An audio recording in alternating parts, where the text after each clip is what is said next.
Shalom, Israel, Most High in Christ blessed. It's Captain Pallu here with 15 minutes with the captains.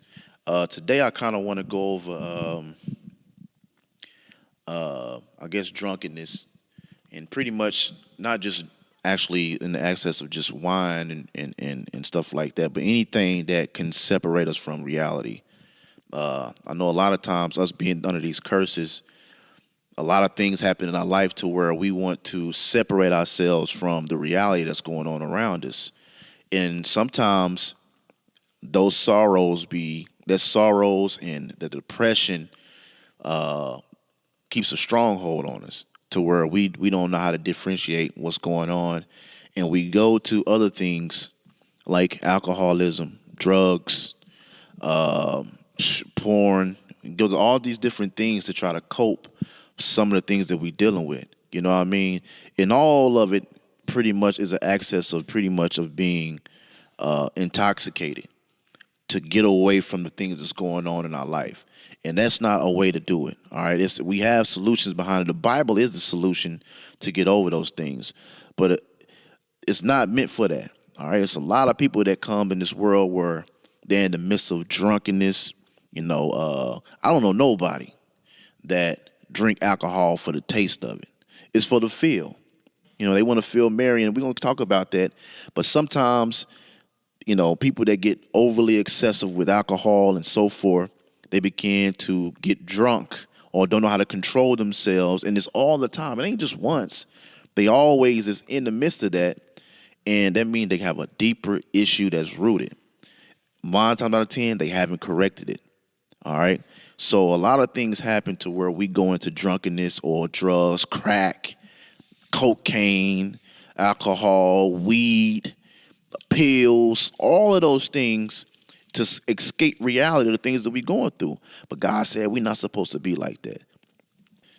All right. This thing can destroy you, man. When you drinking of excess of alcohol or any type of drugs, all right, it destroys your spirit. It destroys you. We're not supposed to be like that, all right? We got to get over that. You got that? This is the book of Proverbs, chapter 23 and verse 19. Come on. Hear thou, my son, and be wise. And come on. And guide thine heart in the way. It says, be thou my son and be wise and guide thine heart in the way, all right? We're supposed to be keeping the commandments. That's what's going to heal us and keep us on the straight and narrow. But sometimes life get it to where we start to go off. We start to substitute other things in. We leave the Bible alone. We want to substitute something else to get us away from it. All right, and that ain't how we supposed to do. And sometimes we use alcohol. Read on. Verse 20. Be not amongst wine bibbers. It said, be not amongst wine bibbers. All right, those that go around and get drunk. Don't be around them type of people, because why? You're gonna end up being one. You're going to end up falling into the same thing. Those people are in the midst of their hurt. They're in there getting drunk and so forth. You're going to end up going through the same thing. Come on.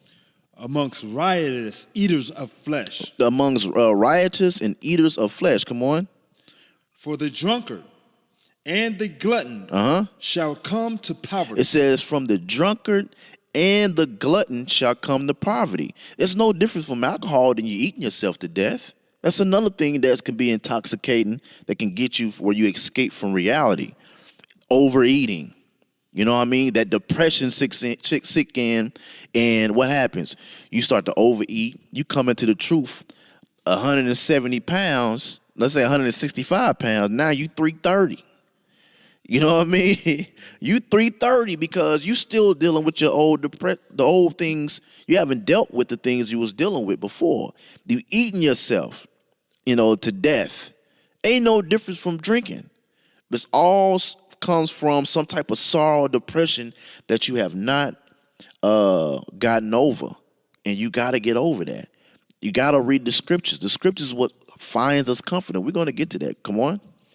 And drowsiness shall clothe a man with rags. Right. Give me a Sirach 31. Give me Sirach 31 and start at verse 25. All right. Wine, listen, alcohol, supposed to be something that we enjoy, to be merry, where we having a good time and so forth. But sometimes that right there, it can go overboard. to where you get in the midst of drunkenness. You're always drunk. Man, so much stuff can happen when you intoxicated. You know what I mean? Especially when you at home and so forth, the stuff that we don't see. And you know, and your spouse or your kids see it, you walking around, you wasted. You know, your pants hanging down, your kids seeing your nakedness and all types of stuff that can happen, you know, because you still dealing with some stuff that you have not corrected, some things that you ain't dealt with. You know what I mean? You got to get over that. You have to get over those things and become new. All right, come on. This is the book of Sirach, chapter 31 and verse 25. Come on. Show not thy valiantness in wine. So don't be proud in wine. Don't get puffed up or proud or get that feeling when you get in wine. All right, come on. For wine hath destroyed many. Because wine have destroyed many behind it. You start to feel like you're a superpower when you drunk. You start to feel all those things. I guess the alcohol or the intoxication give you a feeling of superiority. You feel like you're in control, but you're not. You're losing yourself. You're not in no control whatsoever. You're destroying. It says, for wine have destroyed many. Because you start to think that you more than what you are at that particular state to accommodate the things that you're going through. Don't do that. Come on. Verse 26. The furnace proveth the edge by dipping. Come on. So doth wine the hearts of the proud by drunkenness. Come on. Wine is as good as life to a man. It said wine is as good as life to a man. Come on. Come on.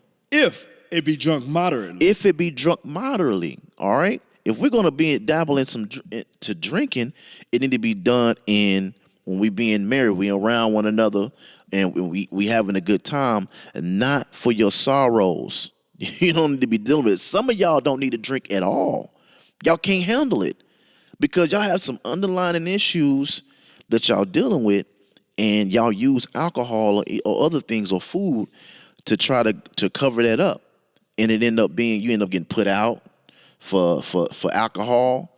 You end up getting put out because, or you end up losing jobs because you're drunk at work. You know what I mean? You just all messed up.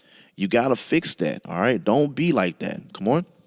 What life is then to a man that is without wine? For it was made to make men glad. See, it was made to make men glad, but not to destroy you. Come on. Wine measurably drunk and in season, come on, bringeth gladness of the heart and cheerfulness of the mind. Come on. But wine drunken with excess maketh bitterness of the mind. It says what? Wine drunketh in excess maketh bitterness of the mind. It says make it bitterness of the mind. It said, but wine drunketh with excess make it bitterness of the mind. Man, you don't know what's going on. A lot of things can happen behind that. You know what I mean?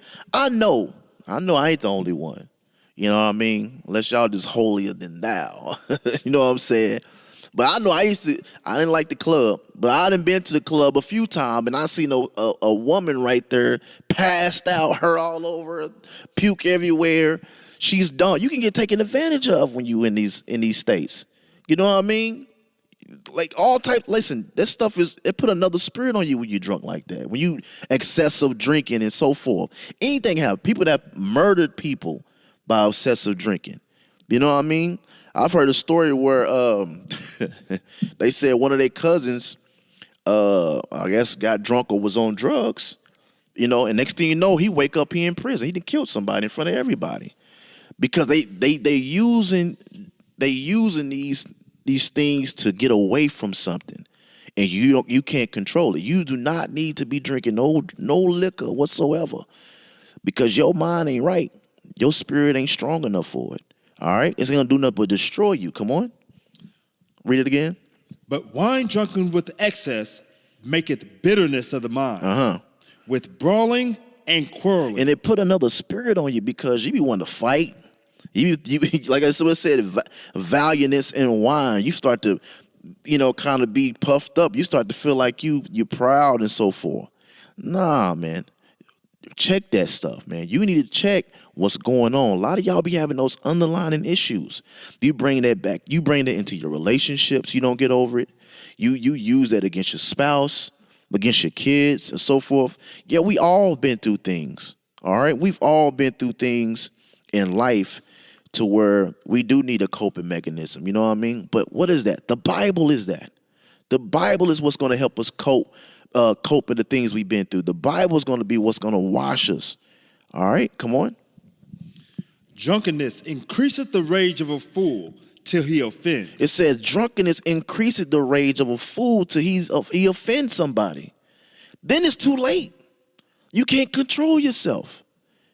You know what I mean? You can't control yourself. You get to offending everybody. You can't.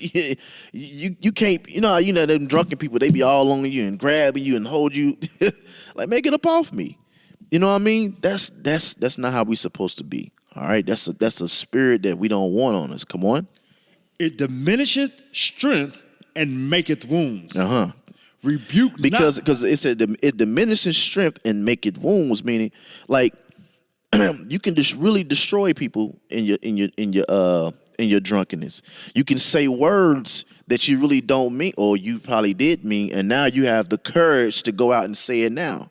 You know what I mean? You want to be extra blunt about how you speak, and your words can be a wound to somebody. You can destroy that person because then the next day you like, oh, I said that. I don't remember that. You know what I mean? Now you've built a barrier between somebody. Don't be that, man. All right, come on. Rebuke not thy neighbor at the wine. Because they're not gonna listen. They're not listening. They're not coherent enough to listen to what's going on when they in the midst of their drunkenness. They're not gonna be able to listen to you. They're not gonna be able to make sound judgments off what you said. Don't do that. All right. Don't correct them when they under wine. You know what I mean? Come on. And despise him not in his mirth. Come on. Give him no despiteful words. And press not upon him with urging him to drink. Because what's going to happen? It's going to come to a point to where you don't even want to be around these people. You know what I mean? Because they always into some stuff. They always doing something. You know what I mean? The brothers come around, brothers having a drink. It's always that brother that's overdoing it, reaching, you know what I mean? Over drinking every time. It's always that particular person. And you looking back like, something ain't right with this brother. Something is going on. Like, he's always on one. He's always the one that's the loud one, always argumentative when he's drinking. You know what I mean? Sisters too. You know what I mean? Because you're dealing with some things. You're dealing with a lot of things, man. And I understand a lot of us come up through many different trials and tribulations. You know, you seen your dad beat the hell out of your mama every day. You know what I mean? Or you seen your mama selling her body to put food on the table. Or you've been molested, you've been raped or something. You know what I mean? In so many ways, people will use drunkenness or food or drugs to try to go and cope everything. But that's not the way. That's what we've been used to. Because there wasn't nobody in the world to tell us to correct it. You know what I mean? Wasn't nobody coming to correct it. Because everybody's trying to get themselves together. They don't know nothing in the world. But when you come in the body, we have the scriptures to get us built back up. We got brothers and sisters that hold us accountable for the things that we do and the actions that we put forth. So we got to make sure that we are getting our minds together. All right. We got to be like newborn creatures. All right. Give me 1 Corinthians 5:11. We're not even supposed to be around people like that. You know what I mean? We're supposed to be getting over that. You repentant, but a lot of us still hold on to that old hurt, that old sorrow, which causes that depression, massive heaviness. And we're going to get into that. Come on. This is the book of 1 Corinthians, chapter 5 and verse 11. Come on. But now I have written unto you not to keep company if any man that is called a brother be a fornicator or covetous, or an idolater, come on, or a railer, or a drunkard.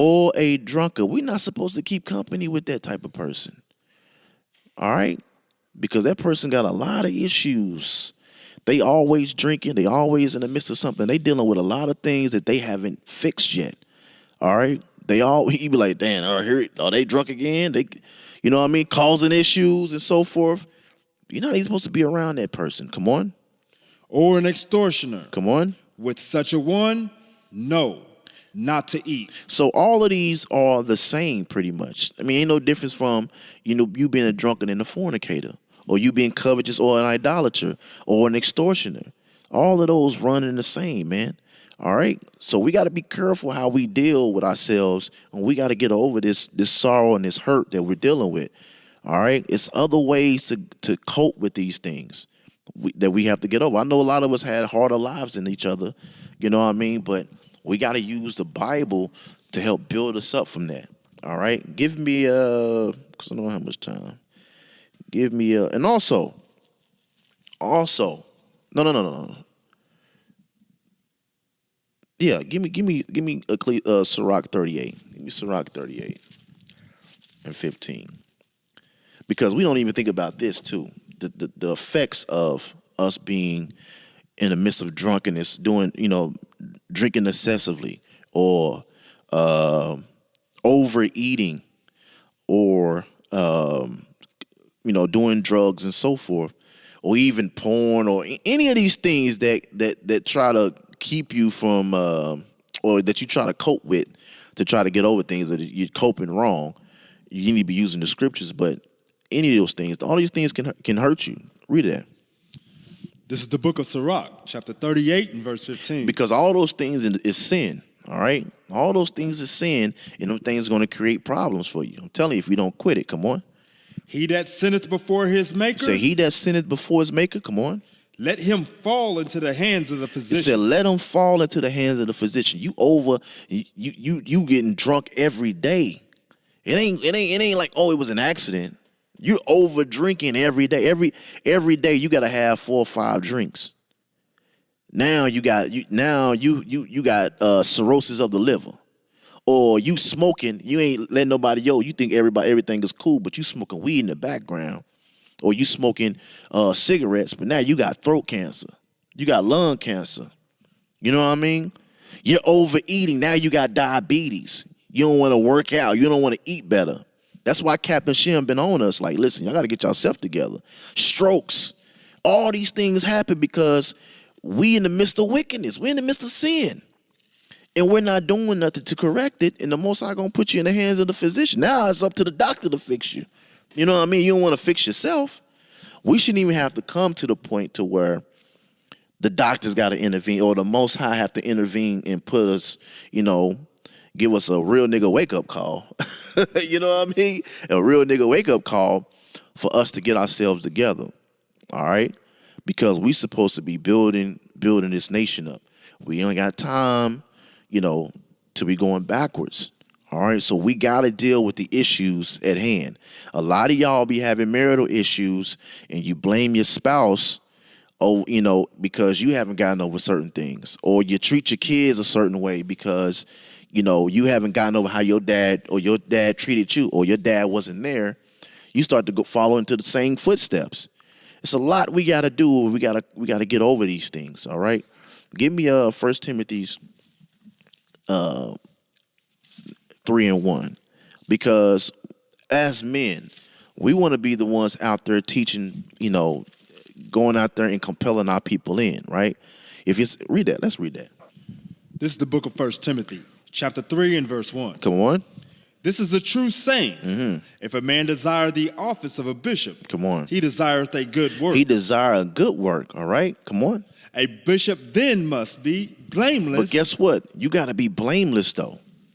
You got to be blameless. You got to have it to where nobody can say, hey, man, this brother doing this. He a drunkard. Or he smoke crack. Or this dude fat as hell. You know what I'm saying? Like how he gonna come out here and teach me he breathing hard and he can't even teach right?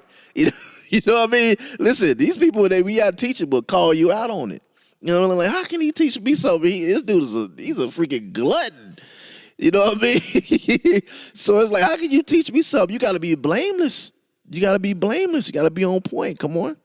The husband of one wife. Come on. Vigilant, sober, mm-hmm. Of good behavior. Of good behavior. Come on. Given to hospitality. Apt to teach. Come on. not given to wine, God give it to wine. Come on. nor striker, nor greedy of filthy lucre, but patient, not a brawler, not covetous. It said not given to wine. Does that mean like you can't drink, but that person is not overcome or consumed with alcohol or wine or whatever the case may be, or strong drink? They know how to conduct themselves, when they're in the presence of people. They know how to conduct themselves. They know how to deal with these things. All right? They don't have nothing that's affecting them to where they have to escape reality to use different things to help us escape from it. They know how to deal with things. So when you know how to deal with something, you can show somebody else how to deal with things they're going through. All right? Come on. It says a bishop must be blameless, the husband of one wife, vigilant, sober, or good behavior, giving hospitality, apt to teach. Come on. Not given to wine, no striker, no greedy of filthy lucre, but patient. It said, but patient. You got to be patient. Come on. Not a brawler, not covetous. Come on. One that ruleth well his own house. It said, one that ruleth well his own house. How you going to rule your house if you're drunk all the time or you high all the time? You know what I mean? Or you popping pills or whatever it is. How can you rule your house properly? The people in your wife see what you're doing, or she's catching on to what you're doing. Your kids seeing it. You know what I mean? You got to have your everything in order. You can't be walking around in the midst of wickedness all the time. All right? Trying to escape stuff. You're not dealing with those demons that you never dealt with those demons. So those demons is coming all the time. You constantly trying to figure, drinking yourself to get over those things and to come right back the next day. They don't even, you know what I mean? I think there's a scripture that talks about that. It don't leave. You know what I mean? It's going to be the same issues the next day when you sober up. But what you got to do, you have to get through those things. All right? Come on. Is there more to that? Yes. Having his children in subjection with all gravity. Now, how you going to have your children in subjection with all gravity and they seeing you going crazy in the house? You know what I mean? Or you bedridden because you too fat to get off the dang couch and do something. You can't even parent good. They bringing you big plates and you got they bringing you big plates of fried foods and they seeing you die. They're seeing you kill yourself because you don't want to deal with your underlying problems and issues. All right? You gotta get with that. You gotta get over that. All right? But the Bible is what's going to get us right.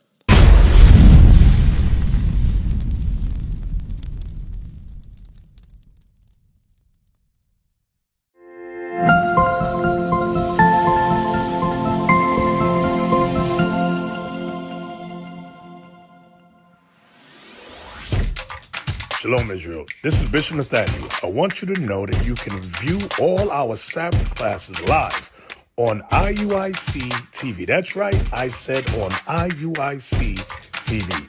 Download the app today.